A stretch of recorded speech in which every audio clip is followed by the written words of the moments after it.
Hello বন্ধুরা, কেমন আছো তোমরা সবাই? তো আজকের একটা নতুন মিনি ব্লগে তোমাদের স্বাগতম। তো বেশ কয়েকদিন আগে তোমাদের দাদা সিমাই এনে রেখেছিল, সময়ই হয়ে উঠছিল না বানানোর। তো আজকে ভাবলাম বানিয়েই ফেলি।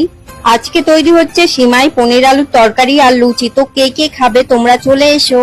তো সিমাই রেডি, এখন আমি লুচির জন্য ময়দা মাখছি। তোমাদের দাদা উপরে কাজ করছিল, ডেকে এনেছি সিমাই খাওয়ানোর জন্য। তারপর আমি তাড়াতাড়ি করে পনিরের তরকারিটা বানিয়ে ফেললাম আর লুচিগুলো বেলে দিলাম। শাশুড়ি মা সেগুলো ভাজলো। তারপর উপরে গিয়ে দেখি তোমাদের দাদা ধূপে সেন্ট করছে, তাই আমিও একটু হাত লাগালাম।